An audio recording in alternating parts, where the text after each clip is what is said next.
მაშასე დავბრუნდით ჩვენ ეთერში და როგორც გითხარით, გადაცემის მეორე ნაწილში ჩვენ ვისაუბრებთ ამერიკის შეერთებული შტატების, კონკრეტულად ტრამპის გადაწყვეტილებებზე, რომლებიც გამის ყოველდღე იცვლება და არის სხვადასხვა და უკრაინის ომზე რა ვითარება ამ მიმართულებით. გიორგი ხატიაშვილი იქნება ჩვენი სტუმარი, პოლიტიკის დოქტორი დოქტორი მოგესალმებით გიორგი. მადლობა გადაცემაში სტუმრობისთვის.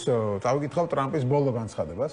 აშშ-ის პრეზიდენტის დონალდ ტრამპის განცხადებით შეერთებული შტატები უკრაინას მეტ იარაღს გაუგზავნის, რათა ქვეყანას რუსეთის თავდასხმებისგან თავის დაცვაში დაეხმაროსო. ამის შესახებ როიტერი წერდა, ჩვენ კიდევ უფრო მეტ იარაღს გავგზავნით, აუცილებლად უნდა გავაგზავნოთ, მათ უნდა შეეძლოთ თავის დაცვა. ახლა ისინი ძალიან ძლიერ დარტყმებს იღებენ, ჩვენ მეტი იარაღის, უპირველეს ყოვლისა თავდაცვითი იარაღის გაგზავნა მოგვიწევთო. შეგახსენებთ დონალდ ტრამპთან სატელეფონო საუბრის შემდეგ უკრაინის პრეზიდენტმა ვლოდიმირ ზელენსკიმ განაცხადა, რომ აშშ-ის პრეზიდენტი კიევის ცის დაცვის შესაძლებლობების გაზრდაზე მუშაობას დათანხმდა. მისივე თქმით, დონალდ ტრამპთან თავდაცვის ერთობლივი წარმოების შესყიდვებისა და ინვესტიციების შესახებ ისაუბრა. თუმცა მანამდე როგორც ისიც ვრცელდებოდა განცხადება, რომ ამერიკის შეერთებულ შტატებმა მიიღო გადაწყვეტილება რიგი სახეობის იარაღის მიწოდების შეჩერებაზე. ეს ძირითადად პატრიოტებს ეხებოდა და სხვა თავდაცვის იარაღებს, რამაც ძალიან გაახარა რუსები, თუმცა მათი სიხარული, როგორც ხედავთ, ხანმოკლე აღმოჩნდა ტრამპმა კვლავ შეცვალა ეს გადაწყვეტილება. ან საერთოდ სხვა იარაღზე არის ახლა საუბარი, არ ვიცით, ამას გავარკვევთ გადაცემის განმავლობაში, თუ რამე ინფორმაცია აქვს ჩვენ სტუმარს, მანამდე კი წავიკითხავთ დიმიტრი მედვედევის განცხადებას, თუ როგორ გამოეხმაურა ის ტრამპის ამ განცხადებას. აშშ-ის პრეზიდენტ დონალდ ტრამპის თავის საყვარელ პოლიტიკურ საქანელაზე ქანაობსო, თქვა დიმიტრი მედვედევმა. ამერიკელი კვლავ თავის საყვარელ პოლიტიკურ საქანელაზე ქანაობს. კმაყოფილი ვარ პუტინთან საუბრით, იმეგაცრუებული ვარ პუტინთან საუბრით. უკრაინას ახალ იარაღს არ მივაწვით, უკრაინას თავდაცვის მიზნით უამრავ იარაღს მივაწვით. ესეც ციტატები არის ტრამპის, ასე ვთქვათ, გამოაჯავრა მედვედევმა. ტრამპი წერს მედვედევი ტელეგრამ არხზე, მისი თქმით, აშშ-ის პრეზიდენტის ასეთ განცხადებებზე რუსეთის პასუხი უნდა იყოს ეგრეთ წოდებული სპეციალური სამხედრო ოპერაციის გაგრძელება. როგორ უნდა მოვიქცეთ ამასთან დაკავშირებით, ისევე როგორც ადრე, ისე როგორც ჩვენი მეომრები იქცევიან, ისე როგორც ამას უმაღლესი მთავარსარდალი აკეთებს სპეციალური სამხედრო ოპერაციის მიზნით მიღწევის გაგრძელება, ჩვენი მიწის დაბრუნება და გამარჯვებაზე მუშაობა აცხადებს მედვედევი. მოკლედ გიორგი, რას ფიქრობ შენ? ტრამპი მართლა საქანელაზე ქანაობს თუ რა პოლიტიკასთან გვაქვს საქმე? ნუ ეგ პოლიტიკა მოსალოდნელი იყო და ზოგადად კიდე ერთხელ მიუთითებს, რომ აი ესეთი რა იდეები, რომ პოლიტიკაში და განსაკუთრებით ტრამპის ადმინისტრაციაში წინასწარ დაშვებები, რომ აი გვახსოვს ხო ირანში, რომ აი ყირიმს ჩააბარებს და რაღაცა უკრაინას ჩააბარებს, ეხა პირიქით ხო? შესაბამისად ეს წინასწარ დაშვებები და ეს მსჯელობები ფუჭი აღმოჩნდა, იმიტომ რომ პოლიტიკა უფრო სხვა კანონებით იმართება ვიდრე რაღაცა Facebook მსჯელობები, მაგრამ რომ დავბრუნდეთ ამ თემას. უკანასკნელ საუბარში ეტყობა, იმიტომ რომ მე რო წავიკითხე თვითონ ეს რუსების, ასე ვთქვათ, ეს კომუნიკე, შედგა საუბარი, ეტყობა პუტინთან საუბარს გულისხმობს. ხო, უკვე პუტინმა ის ნიღაბი ჩამოიხსნა ხა. არა, ეგ თავარი ფრაზა იყო ჩემი საყვარელი ფრაზა იყო, უკაცრავად რომ გაწყვეტინებ ამ რუსეთის კომუნიკეში, რომ შეთანხმდნენ რაღაც ფილმების გაცვლაზე. ფილმების მიღმა ეგ საინტერესო აბზაცი იყო. პუტინმა სხვა კომუნიკების განსხვავებით პირდაპირ იქ ეწერა, რომ ითქვა, რომ ჩვენ მიზნებს მივაღწევთ, რაც ნიშნავს იმას, რომ თუ უკრაინელები წამოვლენ იმ პირობებზე, რაც ჩვენ წარუდგინეთ სტამბოლში, ხო კაი, თუ არა და ჩვენ ვიომებთ. ეტყობა ეს ტრამპს პირდაპირ უთხრა. აქამდე იყო ეს იწილო, რომ აი რა თქმა უნდა ჩვენ შვიდობა გვინდა, მაგრამ აი უკრაინელები არ მოდიან, ან აი და ეხლა უკვე ითქვა პირდაპირ, რომ ან უკრაინელები და ეს კიდევ ერთხელ რომ განუმარტოთ მაყურებლებს, ნიშნავს, რომ იმ 4 ოლქის ევაკუაციას, რასაც რუსები 3 წელია ვერ იღებენ და 10,000-ობით ადამიანი ეწირება იქ დონეცკში, ხო, 3 და 4 სოფლის აღებას, ან რომ გავიდნენ მაქედან უკრაინელები, ხო, რატო გავიდნენ უკრაინელები, მაგრამ ეტყობა ტრამპს პირდაპირ უთხრა, რომ არანაირი ცეცხლის შეწყვეტა არ იქნება, თუ უკრაინელები ამაზე არ წამოვლენ. ტრამპი უკვე ღიად იმედგაცრუებულია. მანამდე შეიძლება რაღაცა ფუჭი იმედები ქონდა. იყო ეს რა ამთავრდა ეს მისი მხრიდან მშვიდობის ტრედობაზე ლაპარაკი. ხო, ერთის მხრივ დათავდა. მეორე მხრივ სტრუქტურული მოცემულობა, რაც იყო ბაიდენის დროს, არ იცვლება. რა მხრივ არ იცვლება? აი ხაც კითხულობდი, გარდიანში ეწერა, ამერიკას დარჩა მხოლოდ 25% საჭირო პატრიოტის რაკეტების. ხო, ეს შეჩერებაც ამაზეთან იყო დაკავშირებული. ანუ აქვს თუ არა ტრამპს ესკალაციის თავი. ერთი მხრივ და მეორე მხრივ ის სტრატეგიული მოცემულობა, რაც იყო ბაიდენის დროს, რომ როგორ გაამარჯვებინო უკრაინას, ისე და რომ რუსეთი არ წავიდეს თქვა ბირთვული იარაღის გამოყენებაზე, რაც ბაიდენის თქვა შეიძლება პირდაპირ არ უთქვეთ, მაგრამ ყველა ნაბიჯი რომ უკრაინას მეტრებს უთვლიდნენ, ეს რაკეტა არ შეიძლება, ის რაკეტა არ შეიძლება, ყირიმს არ ესროლოთ, იგით არ ისროლოთ, ეს ხო გამოწვეული იყო ამ სტრატეგიული აზროვნებით, რომ როგორ გავამარჯვებინოთ უკრაინას, ან შევასუსტოთ რუსეთი ისე, რომ არ გაიზარდოს ბირთვული ესკალაციის საფრთხე. ეს მოცემულობა არ იცვლება ხო დღესაც.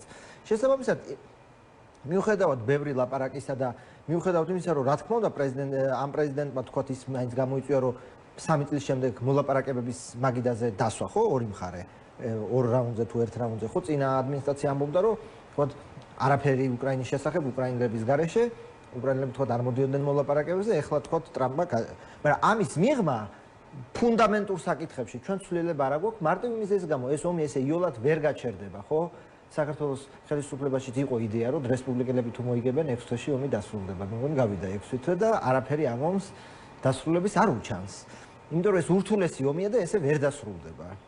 იმიტომ რომ რუსეთი ეს ითქვა მედინსკის პირით და ჩვენ ვიომებთ სანამ ჩვენ არ მივახცევთ. ხო, მედვედევიც ამას ამბობს. ხო, მაგზელო თუ და ჩვენ სპეციალურ და უკრაინა არ აპირებს ჯერსერი დანებებას და მეორე ხა ის რაღაც იმ რეგიონების ევაკუაცია რომელიც რუსები ისედაც ვერ იღებენ და 3 და 4 წელი ჭირდებათ, უბრალოდ სამხედრო თვალსაზრისითაც სიგიჟეა, ხო? და შესაბამისად ეს სამწუხაროდ ეს ომი გაგრძელდება. კი, ხო, შეიძლება დიდხანსაც გაგრძელდეს. აი ეს შენ ახსენე პატრიოტების მარაგი და წარმოების გაზრდა არ შეუძლია. იქ იყო ზელენსკის შეთავაზება, რომ ევროპელების ფულით ვიყიდითო. არა, ამი არ ახსოვს. ორი წარმოება რომ გაზარდოს, ამ ეს რამდენად შეუძლია, მაგრამ ეს არის. ხო, ხა მანდ ჩემი აზრით, ხა სპეციალისტი არა ვარ, მაგრამ ჩემი აზრით, ხა პატრიოტის რაკეტა ჭურვი არ არის, იქ მართლა სერიოზული ისჭირდება, ესე იოლად ვერ გასდი. მაგრამ ზოგადად ეს პრობლემაა, ხო, უკვე მე-3 წელი თუ მე-9 წელია მომის, ხო, მე-3 წელია და ხო, ევროპის და ამერიკის სამხედრო პოტენციალი, რა ვიცი, ეს მილიონი ყბადაღებული ჭურვი, რომელიც ძლივ შეუგროვეს უკრაინას და ასე შემდეგ, ანუ ჯერჯერობით ჩვენ ვერ ვხედავთ კარდინალურ ზრდას, თქვა სამხედრო პოტენციალის, ან სამხედრო მრეწველობის, ან ევროპაში, ან ამერიკაში. ნუ ამერიკას სხვა პრობლემაც აქვს. ირანმა ძალიან ანუ ირანის ამ კრიზისმა ძალიან გამოფიტა ეს პატრიოტის რაკეტები, იმიტომ რომ რამდენი ბალისტიკური რაკეტა ჩამოუგდეს ირანს და შესაბამისად შეიძლება თავიდანვე პუტინის გათვლა ეს იყო, რომ შევყვე ტრამპს ამ დიპლომატიონობის თამაში, ამ მშვიდობითო მოლაპარაკებების, იმიტომ რომ აქვს თუ არა ტრამპს ესკალაციის თავი, რამდენად შეუძლია ხა ტრამპს გაზარდოს უკრაინის დახმარება, ან რითი შეუძლია გაზარდოს და დრო პუტინის აზრით მაინც ჩემზე მუშაობს, იმიტომ რომ ხალხი მეტი ყავს, ეხა რუსეთის ეკონომიკას რა ელის და როგორ ეგ სხვა ლაპარაკია, მაგრამ ნუ ეხა მოსკოვის გარეთ ისეთად ხო ხალხს ჭამენ და შესაბამისად მისი გათვლა რომ მე უფრო გავუძლებ ვიდრე დასავლეთი ამ ომს ან ამ დაპირისპირებას ჯერჯერობით ძალაშია. გათვლა რუსეთის. ხო, რუსეთის გასვლა. და რამდენად რეალურია ეს უფრო გაუძლებს ვიდრე დასავლეთი საბოლოო ჯამში. საბოლოო ჯამში, რა თქმა უნდა, ხა დასავლეთს მეტი რესურსი აქვს. მაგრამ რაც ჩვენ წარმოვიდგინეთ, ხა აქეთ მხარეს დგას მთელი ევროპა. ხო, 500 მილიონი ცხოვრებით. ხო, ის სოფლის რო იყო 500 მილიონი ევროპასო, ჭირდება 300 მილიონი ამერიკის დახმარება, რომ რაღაც 140 მილიონიანი რუსეთი დაამარცხოსო და შესაბამისად ან ხო, მაგრამ ეს განცხადებაც კი ბატონო, ხო, ეს ნახევრად ხუმრობით იყო ნათქვამი. ხო, აქეთ ევროპა იძახის, რომ გაზდის წარმოებას, გაზდის დანახარჯებს ხო გერმანია ცალკე აპირებს ამის გაკეთებას. იქით ამერიკის შეერთებული შტატები და ჯერო ეხა ამ ეს რესურსის მობილიზება თუ მოხდება, აინც გადაწონის ეხა დასაქცირებული რუსეთის ეკონომიკა და მისი რესურსები ამ ყველაფერს. შეიძლება ვერ გადაწონოს და მაგრამ ვუბრუნდებთ ის საკითხს. მე იზრდება თქვა ბირთვული ომის საფრთხე და მეორე მხრივ რასაც ჯერ კიდევ აი ვიეტნამის ომის დროსაც ხო ამერიკას თქვა შეეძლო ხო ვიეტნამის სრულიად განადგურება, მაგრამ ვიეტნამის ომის დროს რა ხდებოდა, ანუ ყოველი ამერიკელი მსხვერპლი გაცილებით ძვირ პოლიტიკურ ფასს იხდიდა ამერიკა, ვიდრე მთელი ჩრდილოეთ ვიეტნამი იხდიდა ამ ომში და იგივე თქვა დღეს რო ეს შემოვიდა ევროპას და ამერიკას დემოკრატია. უკრაინის ომი ჩვენ ვნახეთ ხო კონგრესში თქვა უკრაინის დახმარება 6 თვე იყო მძევლად ხო და ბოლოს მაინც მიიღეს, მაგრამ ის რომ ეს ულტრამემარჯვენე პარტიები ამ ომს ეწინააღმდეგებიან, ის რიტორიკა რომ ჩვენ მოგვიწევს რუსებთან, ნუ ორბანი ამას პირდაპირ ამბობს, მაგრამ სხვა პარტიებიც ხო ამბობენ რომ ჩვენ თუ გავაგრძელეთ ეს ომში მოგვიწევს ჩართვა. ხო შესაბამისად პრობლემა არა თქო ეკონომიკურ პოტენციალშია, პრობლემა თქო პოლიტიკურ სურვილშია, ხო? რა ვქნათ, რომ ეს უკრაინის კრიზისი როგორ მოვაგვაროთ, ნატოს გაფართოება, ну ეს ეფემერა უფრო პირდაპირ თქვა ტრამპმა, ხო, არანაირი ნატოს გაფართოება არ იქნება. შესაბამისად პუტინის გათვლა იგივეა, რაც თავის დროზე ალბათ მაუძედუნს აქვს ნათქვამი, რომ მეტროპოლის შიგნით უნდა ჩვენ ხელი შევუწყოთ დაპირისპირებების და ასთა უთანხმოების გაძლიერება. პუტინის გათვლაც ეს არის, რომ ის კი არა რომ ხა გერმანიის ეკონომიკა რა თქმა უნდა ჯაბნის რუსეთისაც, მაგრამ ექნება თუ არა გერმანიას პოლიტიკური ნება, ხო? გვესმოდა ეს მერცი რო აირჩიეს, ეს სად გაქრა ტაურუსებზე ლაპარაკი? აი სად გაქრა? ხო იყო რომ ტაურუსებს მივცეთ, ჯერჯერობით სიჩუმე, არ ვიცი ახლა მე. შესაბამისად ეს პოლიტიკური ნება და შიში გვინდა არ გვინდა რუსეთი ბირთვული სახელმწიფოა. შესაბამისად შიში რომ უკიდურესი თქვა რუსეთის დასუსტება შეება ბირთვული ესკალაციის საფრთხე გაზარდოს, არსებობდა და არსებობს.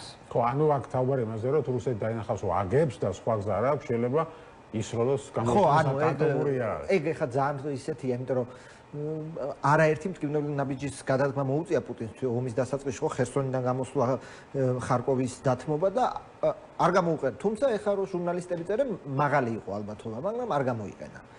თუმცა ყოველთვის ის ალბათობა რომ ეხა გერმანია თუ ტაურუსებს მისცემს, რომელთაც უკრაინა თქვა მოსკოვს დაარტყავს, იქ რა მოხდება და როგორ ეს საფრთხე არსებობს. თუმცა მე გონია რომ ჯერჯერობით პუტინი იმ რაციონალურობას ამჟღავნებს, რომ ბირთვული მუქარა გაცილებით ეფექტურია, ვიდრე ხა ბირთვული იარაღის გამოყენება იქნება უკვე სხვა დონე და უკვე სხვა მიმართებები და სრულიად გადააზრება იქნება ამ ომის და საერთაშორისო წესრიგის. შესაბამისად ამ მომენტისთვის თავად პუტინს არ აწყობს, რა თქმა უნდა, ბირთვული იარაღის გამოყენება და ამიტომაც სხვასაც აქვს ბირთვული იარაღი, ყველაფერს თავი განაგებს. ну მოკლედ ხო სიტუაცია ყველა მარტივი არ არის. შენ ახსენე საქართველოს ხელისუფლება, რომელსაც ჰქონდა გათვლა იმაზე, რომ მალე ტრამპის ხო 20 იანვარსო შეიცვლება ყველაფერი. ხო, ანუ ეს პროპაგანდა. ხო, ეს პროპაგანდისტული გათვლა ირაკლი კობახიძე და მე დაალაგდება დასავლთან ურთიერთობა და ამ თემაზეც მინდა შენ კითხო ბოლოს ნახეთ როგორც დაალაგდა ხო ყველაფერი აგერ გამოვიდა ამერიკის ელჩი ნახე ალბათ რადიო თავისუფლებას მის ინტერვიუ სადაც ნუ ხალი გაოგნებული იყო ალბათ თავის პენსიაში გადის უკვე და თავის დიპლომატიურ სამსახურში ასეთ რაღაც არ გაუგია რომ ირაკლი კობახიძემ გადმოუცა დახურული წერილი ტრამპისთვის გასაგზავნი სადაც იყო ფაქტობრივად შეურაცხყოფას აყენებს ამერიკის შეერთებული შტატები შეურაცხყოფელი მოთხოვნები მუქარა და ულტიმატუმები იყო და ირაკლი კობახიძემ რო თქვაო რომ აი პასუხი გავგზავნე წერილი და პასუხი არ მიმიღიაო პასუხი იმიტომ არ გაგვიგზავნია რომ ფიქრობდით რა პასუხი გაგვეცაო და დიდი ხანი მოვუდით აი დაახერის გამახსენდა ხო ვაჟას წერილი არის ხო ლექსი არის აკაკი წერეთ ისადვი რომ დიდხანს ფიქრობდი რა პასუხი გამეცაო ახლავთ ეგეთი სიტუაცია მივიღეთ რომ ამერიკის შეერთებულ შტატებში სახლები იჯდა და ფიქრობდა რომ ამას რა უნდა უპასუხო და ვერ მოიფიქრეს და ბოლოს ირაკლი კობახიძე მე ადგა და პასუხი ვერ მოვიდა ღია წერილი გამოაგზავნა აი რა ურთიერთობა ეს რისით მაშინ გიძლია შენ საბოლოო ჯამში ნუ მე ყოველთვის ვამბობდი რომ ეს თუ რა თქმა უნდა პროპაგანდისტულად კაი გათვლა იყო რომ ტრამპთან დავლაგდებით მაგრამ მაგის მიღმა თუ მართლა ჯეროდათ აქ ხომ რამდენიმე შრია პირველი საქართველო არ არის ისრაელი და არ არის კუბა რომ ამერიკის ელიტაში ის ელიტის შიგნით იყოს განსხვავებული მოსაზრებები ხო რომ აი მოვიდა სხვა ხელისუფლება სხვანაირად ექცევა საქართველო გვინდა ჩვენ თუ არ გვინდა არის ძალიან უმნიშვნელო სახელმწიფო ამერიკისთვის და მის მიმართ პოლიტიკას აყალიბებს ის შუარგოლი სახელმწიფო დეპარტამენტის რომელიც ახლა თუ არ გაყარეს დარჩა მაგრამ ტრამპის დონეზე არ წყდება რა თქმა უნდა არ წყდება და რომ წყდებოდეს ის ქაღალდების მიმოსვლა ხო ბაიდენის ადმინისტრაციიდან გადმოდის რაც არ უნდა ბაიდენი ლანძღოს ტრამპმა და რაც არ უნდა ჩვენ გვჯეროდეს რომ ისინი თქვა სამყაროსასიცოცხლო ომში არიან ერთმანეთის მიმართ ამერიკა არის 250 წლის ინსტიტუციური მეხსიერების ქვეყანა ისე არ ხდება ამიტომ როცა საქართველოს ხელისუფლებაში აღცხადებენ რომ წინა ელჩი აქ ორ რევოლუციას გეგმავდა რომლის მიზანი მეორე ფრონტი იყო ამას რა თქმა უნდა ხა ტრამპის ადმინისტრაციაც არ შეეგუება იმიტომ რომ ხა სურვილი რომ ხა ისინი ტრამპი გამოვიდეს ხოსო კი ამასე ვაკეთებდით არ იქნება მიუხედავად იმისა რაც არ უნდა იზახდნენ რომ USAID არ მოგწონს და გააუქმეს USAID ამას არც ერთი ამერიკის ხელისუფლება არ იტყვის რომ წინა ელჩი აქ ხა მეორე ფრონტს ხსნიდა და გეგმავდა რატომ უნდა თქვას ეს სურო ეგრე იყოს ხა სუპერ სახელმწიფო მაგას ნამდვილად არ იტყვის და შესაბამისად ისინი ამას ახლა რა თქმა უნდა შეურაცხყოფად იღებენ ეს ერთი მეორე ჩვენ ინტერესია მუქარა რას არა მუქარა ეს მართლა ქალბატონელს უნდა ვკითხოთ ახლა ეს ახლა შეფასებითი კატეგორია რითი უნდა დაემუქროს საქართველოს ეს სასაცილოა ახლა რითი უნდა შეიძლება დაემუქრა კურსის შეცვლით ესეც უკარაა შეიძლება რომ ანუ საერთოდ ჩავხსნი ამერიკასთან ურთიერთობას, არ ვიცი, ამ ელჩს გავაძებ, არ ვიცი. ბევრი ამით შეიძლება გაემუქრო. ხო, საქართველოსნაირ ქვეყანას არანაირი რესურსი ამერიკისთვის არანაირი მუქარის და ეს კურსის შეცვლაც ამერიკას რა აკლდება. ხო, აი კიდე ერთხელ ეს ხშირად ვამბობ. ჩვენ ინტერესშია რომ ტრამპთან დავლაგდეთ. აი ტრამპი რატომ უნდა დაგილაგდეს? რა აკლდება დონალდ ტრამპს თუ საქართველოსთან არ დალაგდა, ან საქართველოს მოქმედ ხელისუფლებასთან ამერიკას რა აკლდება, ხო? იმიტომ რომ ეს აკითხულება რომ როგორც ჩანს საქართველოს ხელისუფლებაში ამერიკის ინტერესი დიდია ამ რეგიონში, ხო? ხო, ეს გეოპოლიტიკური ნარცისიზმი რაც შევარნაძიდან მოყვება, რომ აი მართლა მსოფლიოს ცენტრი ვარ და რაღაც სამინისტროს ვატარებთ, ამიტომ მსოფლიო ის მილი მაინც გავა, ხო?